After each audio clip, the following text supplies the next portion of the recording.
Well, welcome if you've just joined us. Thank you for joining us. It really is a very inspirational part of the show. It was a couple of months ago that I had Lisa Chayat on the phone, and also one of the phenomenal ladies that she features in I Am Woman Leap of Faith series.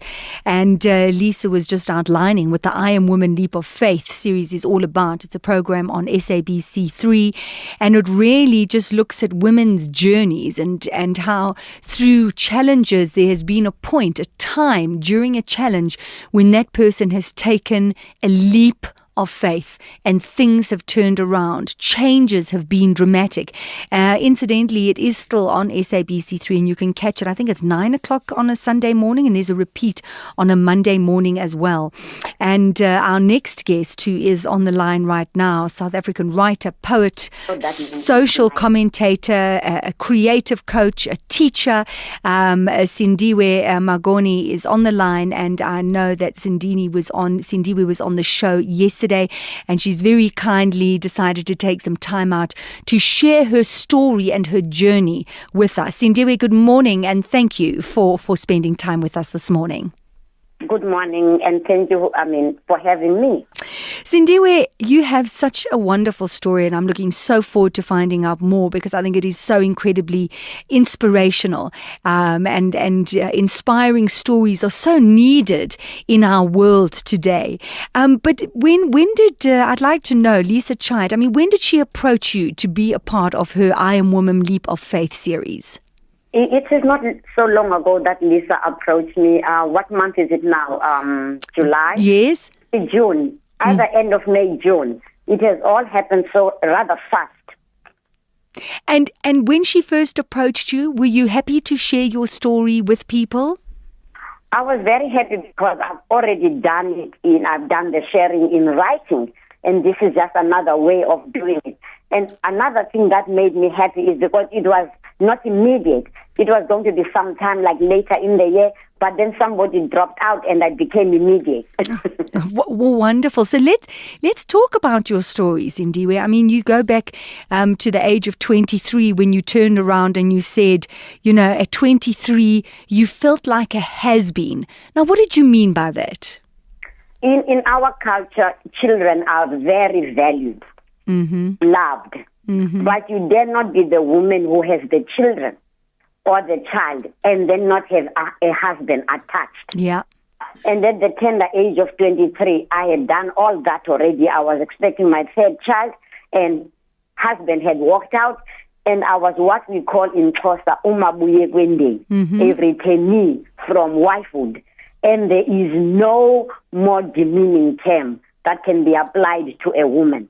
And to be that at 23 was rather, for me, shocking.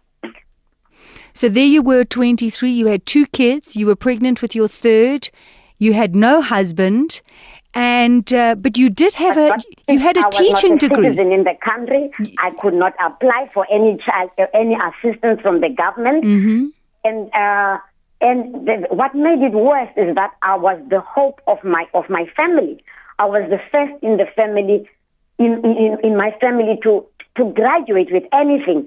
Never mind that it was a lowly teacher's diploma, a 2-year teaching, a teacher's certificate after JC, which is the equivalent of grade 10 these days. But Africans were allowed to teach without matric until recently. Well, so you had this diploma, this teacher's diploma, but you were young. You had literally been abandoned, and you say that there was a moment. There was a moment when you could make a choice. Just describe that to us. What did that feel like? What happened, Sindiwe? Well, what happened was that I was the resident adult.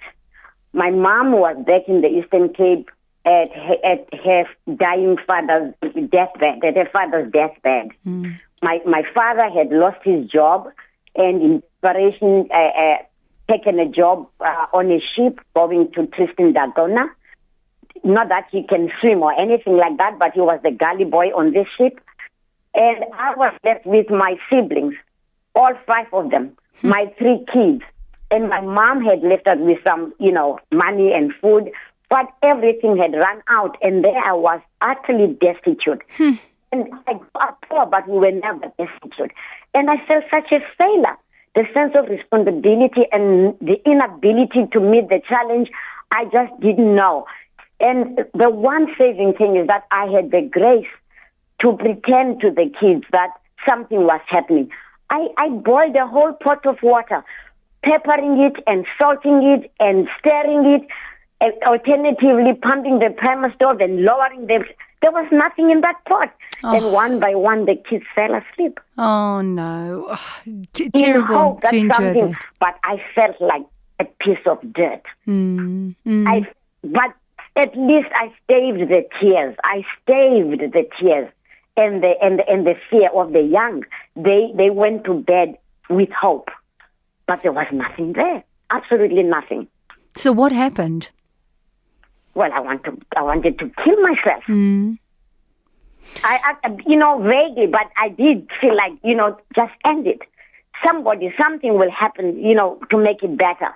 I actually walked to the bridge on Clifffontein, just outside Guguletu, over the railway line, and I stood there. And train after train came. I never jumped, of course. But I did a lot of soul searching. And it was in a moment, what I call a moment of grace, that I suddenly realized that I had messed up big time, but that it was up to me to mend my life. Nobody was going to come and mend my life for me. Two things. My husband wasn't going to come, or any other man come and make me whole. I needed to reclaim my self-esteem, my self-respect, and the dreams I had as a child and a younger woman. To be thinking of yourself as younger at 23 is something, but I thought of myself as a 16-year-old, 17-year-old, and I could have wept for the aborted dreams. And I realized that it was not too late. I could start afresh. I could mend my life. So when you walked away from that bridge, because when you walked to that bridge, there was only a sense of hopelessness, and the only way out was for you to kill yourself. But something happened on that bridge, as you say. And when you walked away, there was hope. There was a future. You had an inkling of your dreams.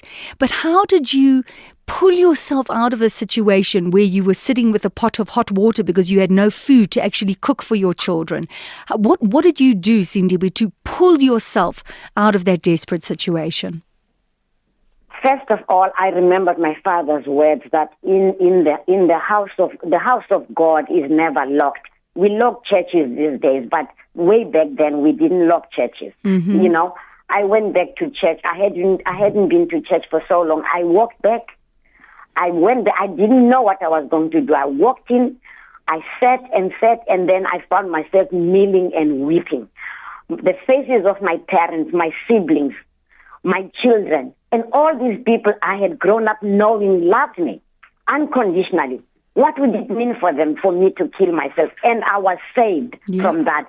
And I just knew from that moment that something, I appealed to people. I went to friends. I went to relatives.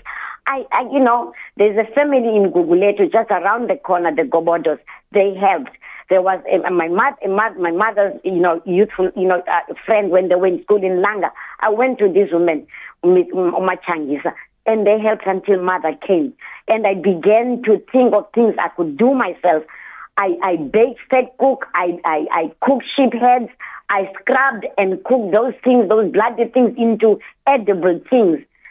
And I pulled myself up with no bootstraps. I pulled myself through. And of course, what you knew would help you also out of your situation was educating yourself and studying. And just reading up on your story, really, during those difficult times, you completed a degree through the University of South Africa and a graduate degree from Columbia University, and that turned your life around completely. But first, I had to start with the matric I didn't have. So I started with matric through Damelin correspondence. And then I did A-levels through the University of London correspondence. And then I did, my BA in 4 years through UNISA correspondence. Wow. I am a much correspondent lady. And I live at this time in Guguletu with no electricity. To this day, I don't care how tall, how handsome, how dark. I don't do candlelit dinners. Candles for me mean poverty. I don't like candles. Oh, Sindiwe. I love that story. And as I said to you, it's incredibly inspirational, because then you started to work for the UN. I mean, you took your family to New York.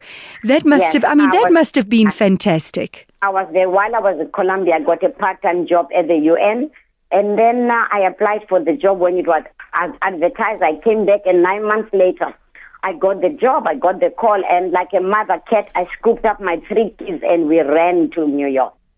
And was As that a single parent to have educated 3 children, each of whom at least has 1 university degree?